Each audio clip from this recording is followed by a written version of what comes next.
اتفضلي يا فاطمه. قولي يا فاطمه. وعليكم السلام يا فندم، اهلا وسهلا. ازاي صحة حضرتك؟ الحمد لله يا فندم. وعلى كل اللي بتقوله لنا. الله يسترك يا فندم.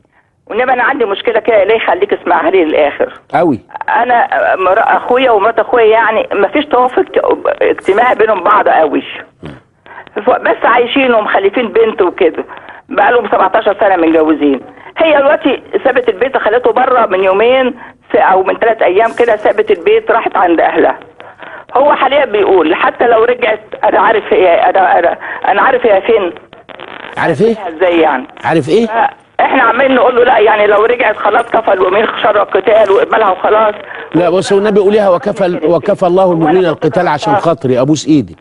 قوليها يبقى كسبنا، وربنا راضي علينا لما نصحح ايه ما فيهاش كلمه شر في سوره الاحزاب. وكفى الله المؤمنين القتال. معلش انا اسف. لا ما يجراش حاجه، لا قوليها ورايا، سيبك من اخوك يطلعها الصبح ويجيب غيرها، بس يبقى القران قرانا. ايوه قولي وكفى الله المؤمنين القتال. وكفى الله المؤمنين القتال. ايوه شاطره كده. قولي بقى. أيوة. يعني انتوا بتحننوا قلبه عليها لما ترجع بالسلامه؟ مش بس هو بيقول انا وانا كنت مشيتها. يعني هو مش عايزها؟ ما اعرفش، بيقول اقبلها وانا كنت مشيتها، وطبعا بنت. ايوه يعني هو عايز ايه وانتوا بتقولوا له لما تيجي خليك كويس معاه؟ نعم. مش انت دلوقتي سمعتيني وقلتي لي انكم قلتوا لاخوكوا لما مراته تيجي يبقى خلاص بقى وينسى ويعيش كويس؟ امال هو عايز ايه؟ يقطعها بالحته ولا يطلقها ولا مش عايزها تيجي نيفر نيفر نيفر نيفر وتناها عند امها لغايه لما يصلوا عليها وتدفن وتروح الجنه يا رب؟ هو اخوك عايز ايه؟ بيقول زي مشيت تخليها مكان ما راحت بقى. خليها مكان ما راح. والبنتين؟ نعم. والبنتين يقعدوا مع مين؟ مع ابوه. مع ابوهم؟ بنت واحده. يقعدوا مع ابوهم؟ البنت تقعد مع ابوها؟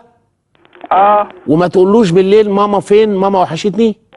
ما اعرفش، وجه لهم رساله بقى هما الاثنين. هوجه، حاضر على عيني. كتر خيرك يا فاطمه.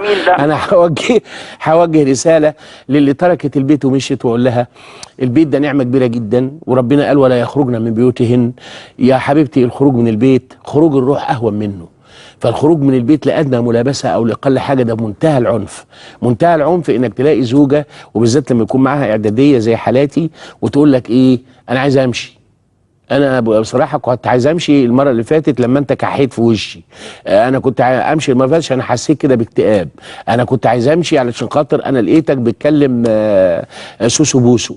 انا الحقيقه كنت عايز امشي لما لقيتك كده تقريبا مش طايقني. كل ده هبل ودجل ومعاصي على فكره. مهما اتعمل لا يترك البيت ابدا. يترك البيت لما نتفق ان حياتنا مش نافعه ويلا بينا طلوقه لام قاف تشان تي اي او ان طلقيشن، وبعدين تقعدي برضو فتره العده في بيت الزوجيه. لو حب يراجعك تفكروا ان ظن ان يقيم حدود الله. لكن كله وري كده من البيت، دي مصيبه وكارثه والله العظيم.